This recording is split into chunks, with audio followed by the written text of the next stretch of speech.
नमस्कार, मैं हूं आपके साथ ज्योति कनौजिया। आइए नजर डालते हैं फटाफट खबरों की ओर। सुबह से शाम तक सूरज की रोशनी में रामलला के दर्शन के साथ अब रात में भी चांद के दूधिया प्रकाश की छटा के बीच भक्त अपने आराध्य को निहार सकेंगे। प्राण प्रतिष्ठा के बाद दर्शन की अवधि बढ़ाई जाएगी। मंगला और चयन आरती भी शुरू होगी। आने वाले समय में यहां आने वाले भक्तों की संख्या में इजाफा होना तय है। ऐसे में राम मंदिर में पूजन प्रक्रिया को विस्तार देने की तैयारी चल रही है। मौजूदा समय में रामलला के दर्शन 2 पालियों में होते हैं। पहली पाली में सुबह 7 से 11 बजे तक, दूसरी पाली में दोपहर 2 से शाम 7 बजे तक। वाईएसआर तेलंगाना पार्टी की अध्यक्ष वाईएस शर्मिला कांग्रेस में शामिल हो गई है। कांग्रेस के राष्ट्रीय अध्यक्ष मल्लिकार्जुन खड़गे और वरिष्ठ नेता राहुल गांधी की उपस्थिति में वाईएस शर्मिला गुरुवार को कांग्रेस के साथ जुड़ गई। कांग्रेस में शामिल होने के साथ ही वाईएस शर्मिला ने अपनी पार्टी वाईएस तेलंगाना पार्टी को भी कांग्रेस में विलय कर दिया। वाईएसटीपी के कांग्रेस में विलय होने पर शर्मिला ने कहा, बहुत जल्द लोकसभा चुनाव के लिए ब्लूप्रिंट तैयार किया जाएगा।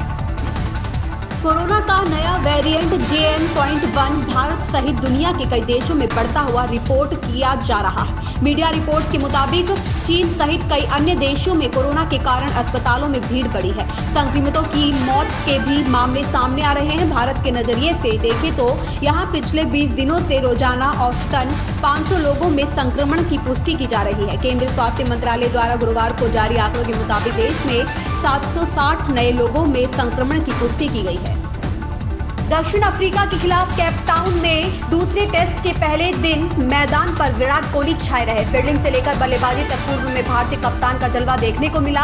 अफ्रीकी टीम को दिन में 2 बार बल्लेबाजी करनी पड़ी। जब अफ्रीकी टीम बल्लेबाजी कर रही थी तब दोनों पारियों में फील्डिंग के दौरान कोहली छाए रहे। विराट ने दूसरी पारी में अपनी खेल भावना से एक बार फिर दर्शकों का दिल जीत लिया। दरअसल दक्षिण अफ्रीका के कप्तान डीन एल्गर दूसरी पारी में आउट होकर जब पवेलियन लौट रहे थे तब कोहली उनके पास गए और उन्हें गले लगा लिया। राज्यसभा की विशेषाधिकार समिति की अगली बैठक 9 जनवरी को डॉक्टर हरिवंश की अध्यक्षता में होनी है। सूत्र के अनुसार समिति के समक्ष विभिन्न मामले लंबित हैं, जिनमें हाल ही में संपन्न शीतकालीन सत्र के दौरान 11 सांसदों के निलंबन से संबंधित मामला भी शामिल है। गौरतलब है कि शीतकालीन सत्र के दौरान राज्यसभा से भी 46 सदस्यों को निलंबित किया गया था। इनमें 11 सदस्यों का मामला उच्च सदन की विशेषाधिकार समिति को भेजा गया है। समिति की अध्यक्षता उप सभापति हरिवंश के पास है। निलंबन मामले पर राज्यसभा की समिति की बैठक अभी बाकी है।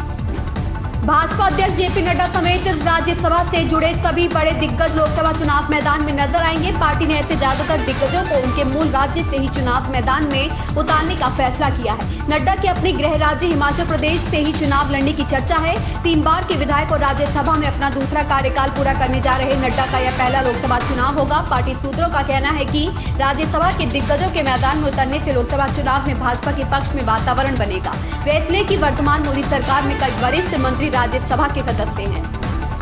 ईडी समन मामले पर दिल्ली के मुख्यमंत्री अरविंद केजरीवाल ने प्रेस कॉन्फ्रेंस कर कहा कि 2 साल में कई बार छापे पड़े, कोई भ्रष्टाचार नहीं हुआ है। ऐसे फर्जी केस में आम आदमी पार्टी के कई नेता जेल में इन्होंने रखे हैं। खुलेआम गुंडागर्दी हो रही है। पूछताछ के बहाने केजरीवाल को बुला लो और गिरफ्तार कर लो ताकि मैं लोकसभा चुनाव में प्रचार न कर पाऊं। दिल्ली के सीएम ने कहा कि यह सारे नोटिस गैर कानूनी है। क्या मुझे गैर कानूनी समन का उत्तर देना चाहिए?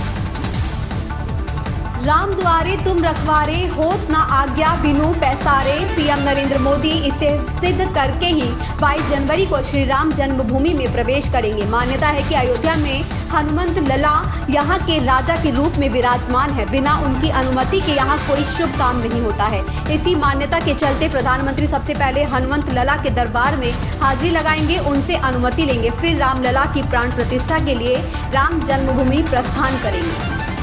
दिल्ली के मुख्यमंत्री अरविंद केजरीवाल 3 दिन के गुजरात दौरे पर जाएंगे। दिल्ली सीएम 6, 7 और 8 जनवरी को गुजरात दौरे पर रहेंगे। वहां केजरीवाल कार्यकर्ता सम्मेलन और जनसभा करेंगे। इसके अलावा जेल में बंद आप विधायक चैतर बसावा से भी मिलेंगे। चैतर बसावा के परिवार से भी मुलाकात करेंगे। उधर आम आदमी पार्टी ने दावा किया है कि केजरीवाल के घर ईडी की टीम छापेमारी कर सकती है और उन्हें गिरफ्तार भी किया जा सकता है। बुधवार को दिल्ली सीएम को दिल्ली शराब घोटाले में पूछताछ के लिए ईडी के सामने पेश होना था। ईडी ने केजरीवाल को तीसरा समन भेजा था।